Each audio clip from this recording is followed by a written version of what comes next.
Dear debt, I hate your stinking guts. You have ugly eyelids, weird knees, and probably have poisonous spiders in your soul. Nobody likes you when you're around because you really know how to suck the air out of... Narrator, I got this. Tell them to like the video. Like the video. All right, now get out of here. Like the video, and let's get started.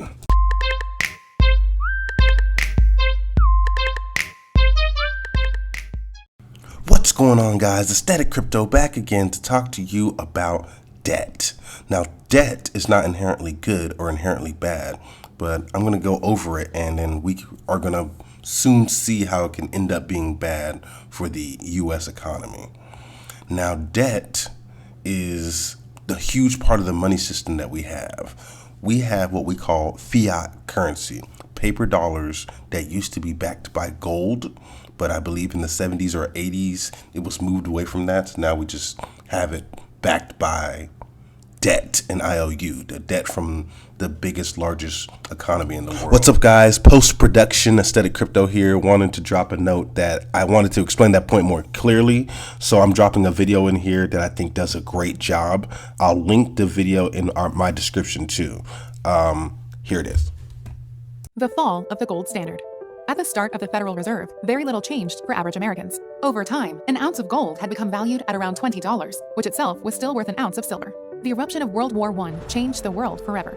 As we have seen, governments have viewed the printing of money as a convenient means to raise government revenue, particularly in times of war. The incredible costs of World War I quickly forced European central banks to end currency exchanges to gold. As a result, after the war, European currencies found themselves being valued far less than they were previously. The British pound, for example, was traditionally defined at a weight that made it equal to $4.86. After the war, it was now valued at $3.50. The proper solution to this issue would have been to readjust the pound's peg to gold at this new post-war level. Instead, the British government tried to force the pound to its pre-war strength, which would have required a massive reduction of the money supply. Given that prices, including salaries, had now adjusted to the current pound, this was highly disruptive. The result was global economic instability, contributing to the financial crises around the world in the 20s and 30s.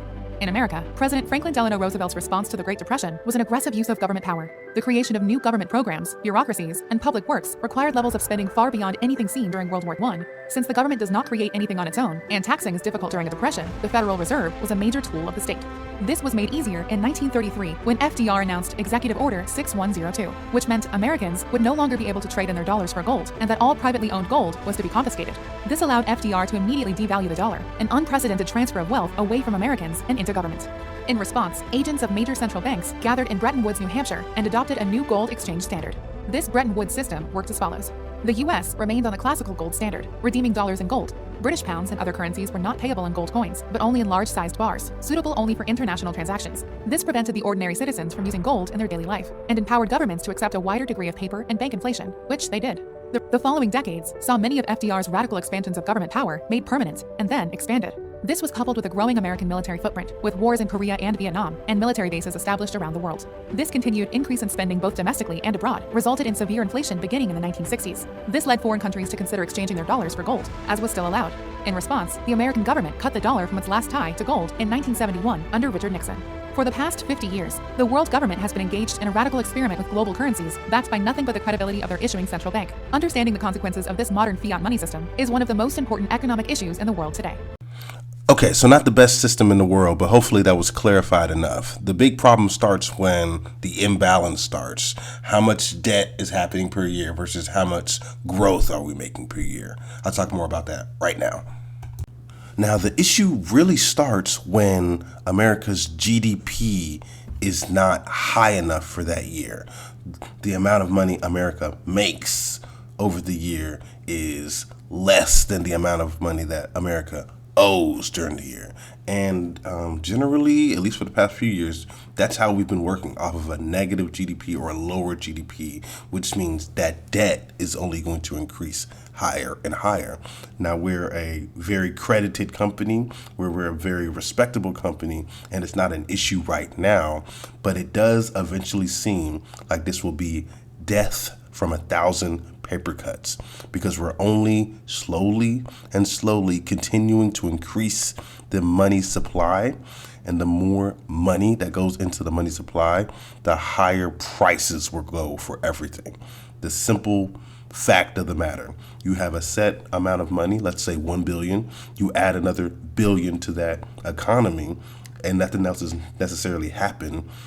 prices are going to reset. It's just the unfortunate truth of the matter. Now, that may be helpful to people who are in assets and stock markets already, but it may be hurtful to the normal average American person who doesn't really have anything in the stock market and has to pay those prices. So until we can get a balance, which I've never fully seen the economy do, debt can end up being bad for us. One way out of that is to do what I was referring to about a minute ago. Find some way to have a piece of your fiat money into assets. You put that into assets over time, generally because America is eventually going to continue to increase the money supply, your assets, as long as they're quality, are going to continue to go up. That's the system we live in, which is why it's so important to invest in quality things. Over time, that price is going to increase and stay increased because of this money system America was built off of. Fiat currency that was backed by gold, which is now backed by debt. And if the American economy doesn't have enough money to pay for that debt, maybe we'll roll it over, but we have to pay something. So what do? Print more money in order to pay for those debts, which causes more inflation and more debt. It's an ongoing cycle, a downward spinning spiral, which is why I refer to this as a death from 1,000 paper cuts.